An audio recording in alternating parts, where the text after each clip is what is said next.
You, John Fitzgerald Kennedy, do solemnly swear. I, John Fitzgerald Kennedy, do solemnly swear. That you will faithfully execute the office of President of the United States. That I will faithfully execute the office of President of the United States. And will, to the best of your ability. And will, to the best of my ability. Preserve, protect, and defend the Constitution of the United States. Preserve, protect, and defend the Constitution of the United States. So help you God. So help me God.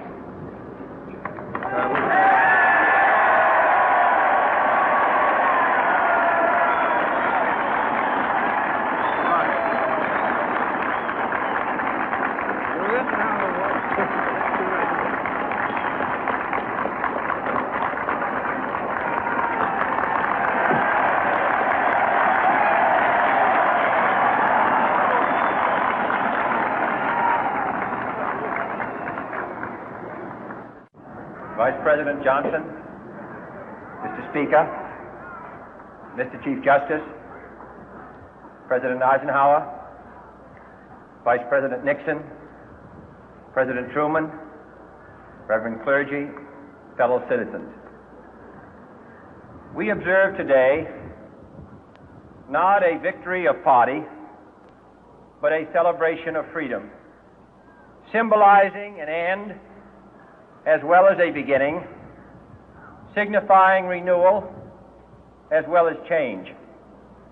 For I have sworn before you and Almighty God the same solemn oath our forebears prescribed nearly a century and 3/4 ago. The world is very different now, for man holds in his mortal hands the power to abolish all forms of human poverty and all forms of human life. And yet the same revolutionary beliefs for which our forebears fought are still at issue around the globe. The belief that the rights of man come not from the generosity of the state, but from the hand of God. We dare not forget today that we are the heirs of that first revolution. Let the word go forth from this time and place to friend and foe alike that the torch has been passed to a new generation of Americans born in this century, tempered by war, disciplined by a hard and bitter peace, proud of our ancient heritage, and unwilling to witness or permit the slow undoing of those human rights to which this nation has always been committed and to which we are committed today at home and around the world.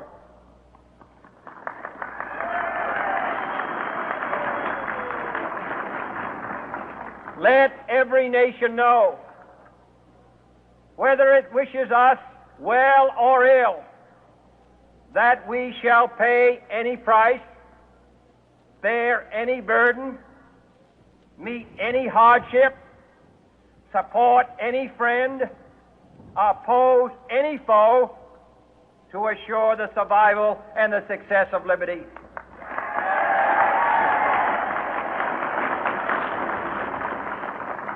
This much we pledge and more.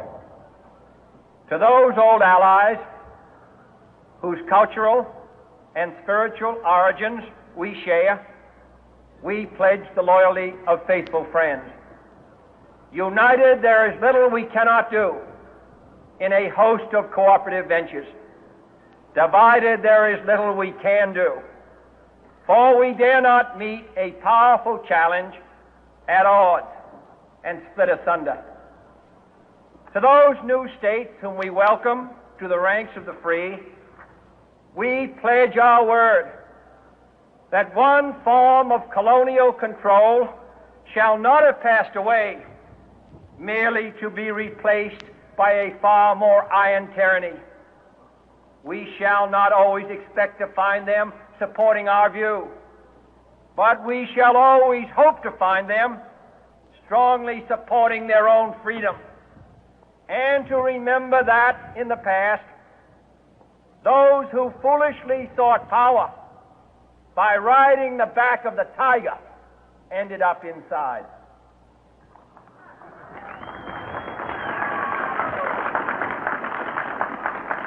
To those people in the huts and villages of half the globe struggling to break the bonds of mass misery, we pledge our best efforts to help them help themselves for whatever period is required, not because the communists may be doing it, not because we seek their votes, but because it is right.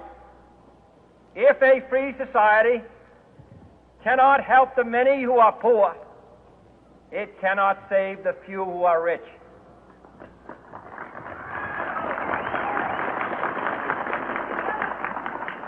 To our sister republics south of our border, we offer a special pledge to convert our good words into good deeds, in a new alliance for progress, to assist free men and free governments in casting off the chains of poverty.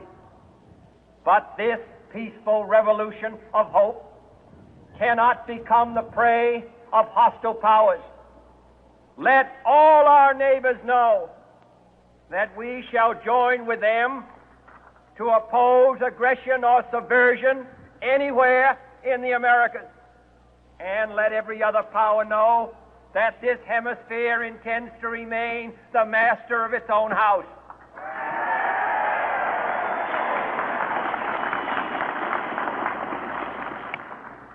To that World Assembly of Sovereign States, the United Nations, our last best hope, in an age where the instruments of war have far outpaced the instruments of peace, we renew our pledge of support to prevent it from becoming merely a forum for invective, to strengthen its shield of the new and the weak, and to enlarge the area in which its writ may run. Finally, to those nations who would make themselves our adversary, we offer not a pledge, but a request that both sides begin anew the quest for peace.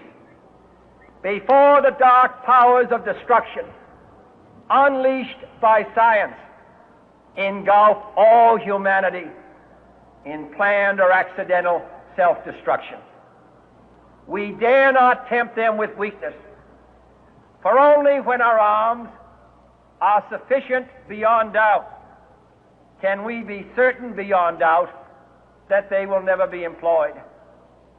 But neither can two great and powerful groups of nations take comfort from our present course, both sides overburdened by the cost of modern weapons, both rightly alarmed by the steady spread of the deadly atom, yet both racing to alter that uncertain balance of terror that stays the hand of mankind's final war.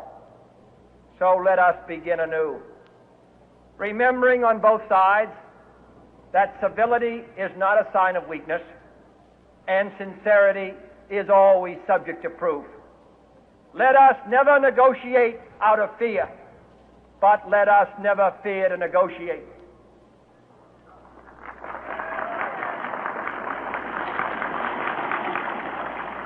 Let both sides explore what problems unite us, instead of belaboring those problems which divide us.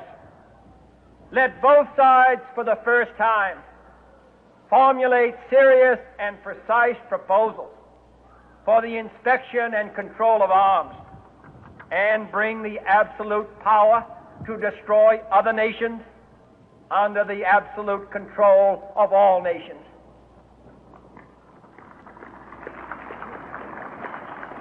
Let both sides seek to invoke the wonders of science instead of its terrors.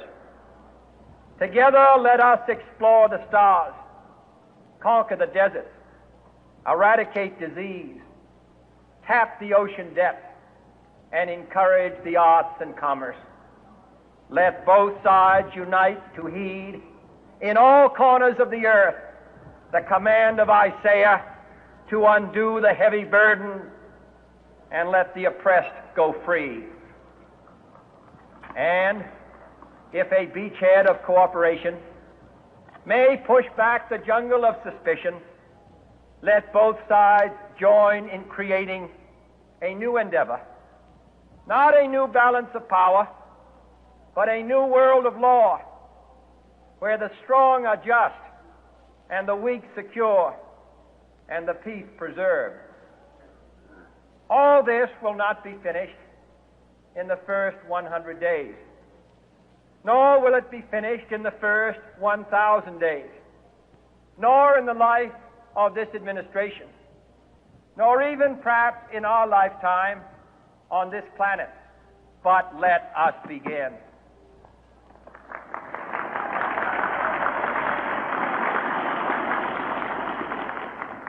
In your hands, my fellow citizens, more than mine, will rest the final success or failure of our course. Since this country was founded, each generation of Americans has been summoned to give testimony to its national loyalty. The graves of young Americans who answered the call to service surround the globe. Now the trumpet summons us again, not as a call to bear arms, though arms we need, not as a call to battle, though in battle we are, but a call to bear the burden of a long twilight struggle, year in and year out, rejoicing in hope, patient in tribulation, a struggle against the common enemies of man, tyranny, poverty, disease, and war itself. Can we forge against these enemies a grand and global alliance, north and south, east and west, that can assure a more fruitful life for all mankind? Will you join in that historic effort?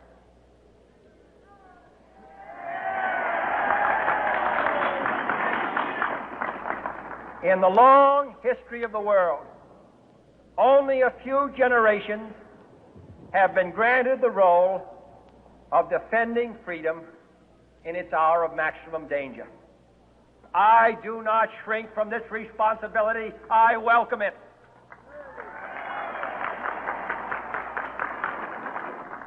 I do not believe that any of us would exchange places with any other people or any other generation. The energy, the faith, the devotion which we bring to this endeavor will light our country and all who serve it. And the glow from that fire can truly light the world. And so, my fellow Americans, ask not what your country can do for you. Ask what you can do for your country.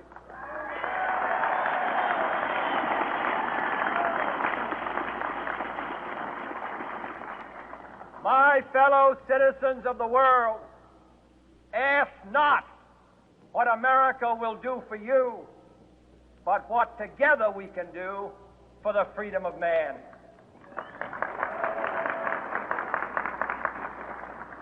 Finally, whether you are citizens of America or citizens of the world, ask of us here the same high standards of strength and sacrifice which we ask of you.